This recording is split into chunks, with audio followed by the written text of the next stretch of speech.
Good morning and welcome back to Channel 11 News. Today we'll be having two special guests. They are specialists in cells. Their names are Dr. Joe and Mr. Billy.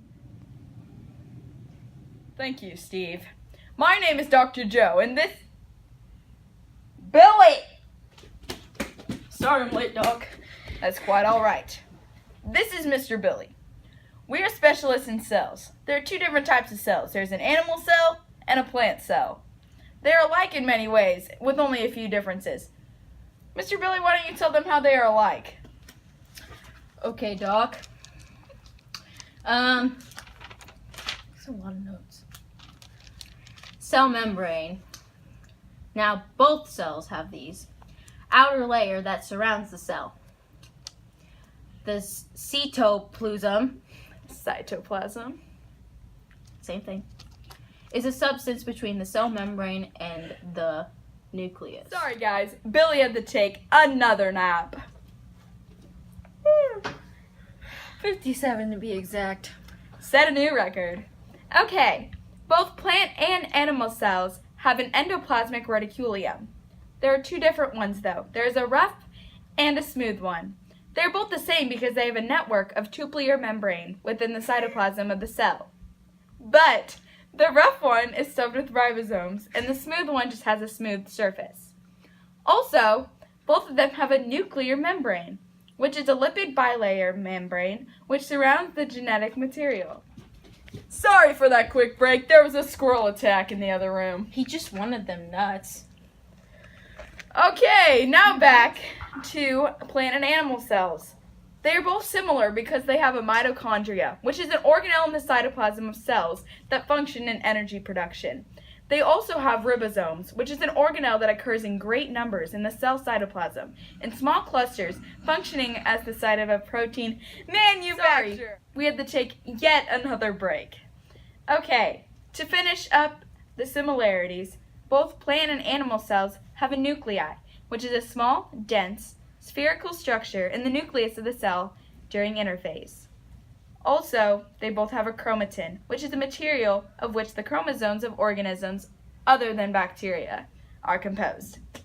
Now, our friend Mr. Billy here is going to tell us what animal cells have that plant cells don't.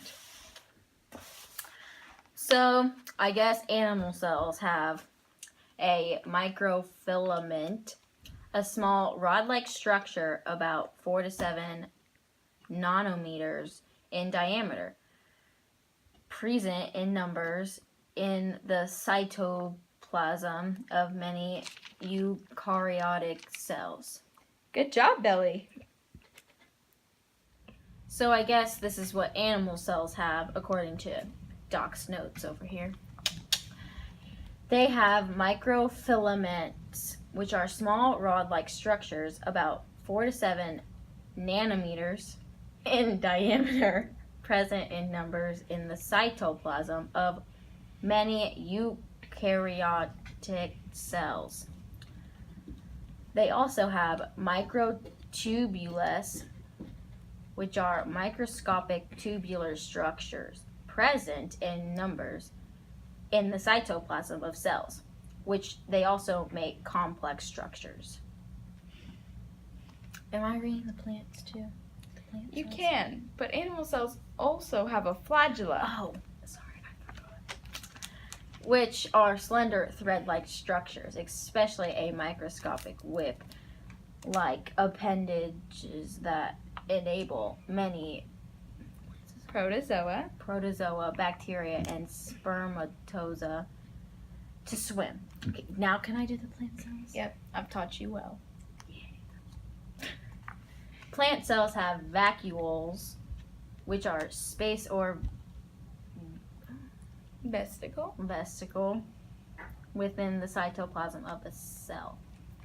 They also have cell walls, which are rigid layers of polysaccharides lying outside the plasma membrane of the cells of plants, fungi, and bacteria in the algae and higher plants that consist mainly of cellulose.